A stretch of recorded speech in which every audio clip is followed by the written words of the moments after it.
Hey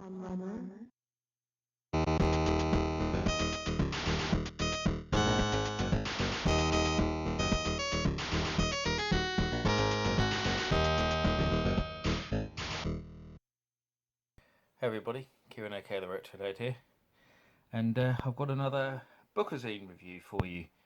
And this is one that took me by surprise a bit because I had no idea it was coming out, despite working freelance for the company that made it.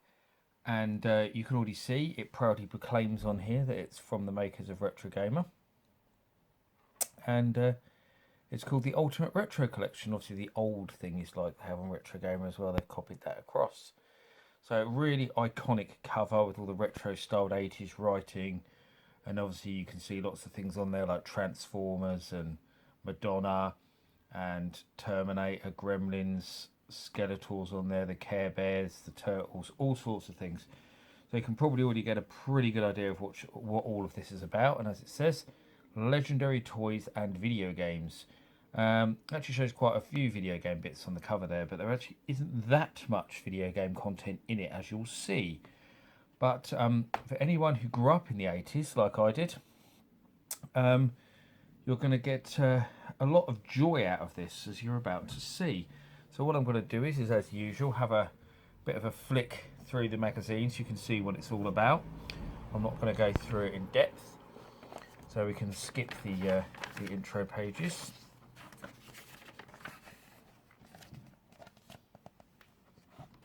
And obviously that shows some things like it's got sections on music, toys, games, all of that stuff.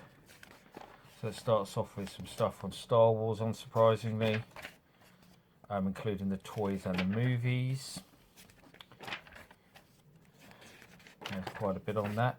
Then 80 films that defined the 80s. Exactly the kind of thing you probably expect to see in here, to be honest. And the list won't surprise anyone really. Obviously iconic titles in there like Blade Runner and Ghostbusters and the Terminator, E.T., etc. So I'll skip through that. There's not really a lot to say about that. I mean, it's a fairly straightforward list. Everything there as you expect to see. Here we've got something on the Smurfs, the Care Bears, Rubik's Cubes. As you can see, it's already quite diverse in what it's covering. Space Hoppers, although actually that's quite a funny one because the Space Hoppers, it says here, first came out in 1969, so it's not really an 80s thing. It's not something I'd associate with the 80s so much either. Sputio, Transformers, of course, they had to be there. We've got Cabbage Patch Dolls. So, I mean, the interesting thing is that they've gone for quite a wide audience with this because we've got, you know, girly things as well as boy things in the magazine. There's plenty more of those. Micro Machines, Hungry Hippos. We've even got like board game types things. The Viewmaster, who didn't have one of those and being amazed at the 3D effect. Who knew then that we would have stuff like VR? Of course, the Sony Walkman, or the cheap version, which you probably had, which came from Argos and broke after about 6 months. Thundercats. Good old Fraggle Rock. Classic TV. Funny Bones. That really did bring back some memories for me, seeing Funny Bones again, because I'd totally forgotten about that, but I clearly remember having that book as a kid. Raccoons, Trolls. The first sort of video game thing really is an article on the NES. In a way it's a bit of a strange one because, as I quite often say, the NES wasn't successful at all in the UK really. It's going to be best remembered by Americans, so I'm guessing that one of the reasons why this went in here actually was for the American audience, but you'll see they do cater for us Brits later on. Goes into the top NES games as well there. No arguments there really. My Little Pony, which my wife was so happy to see, among other things because she's still a huge lover of My Little Ponies. The old Cozy Coupe, that's sorry, not Crazy Coupe. Millions of them about. Dream Phone. I told you there was plenty of girly things in there, didn't I? Speak and Spell. Boggle. Gummy bears. Mousetrap, that's a favourite of mine. I remember playing with my friends. So the magazine keeps flipping closed. It's actually quite hard to film like this because it tends to keep to close on itself. Good old Danger Mouse. Good another bit of Danger Mouse. I love this He-Man thing they've set up on those rocks. That's absolutely brilliant. And I remember my brother having most of those characters. I especially remember this one at the sucker mouth, and you could stick it to things. It's funny how I remember that one so well because it wasn't a major character in the TV show or anything.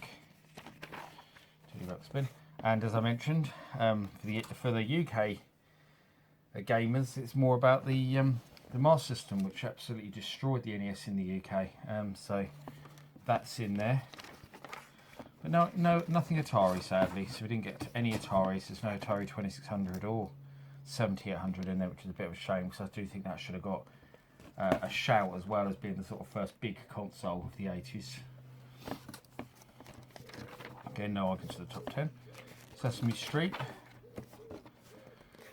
I always remember watching Sesame Street when I was off school ill and there was nothing else on.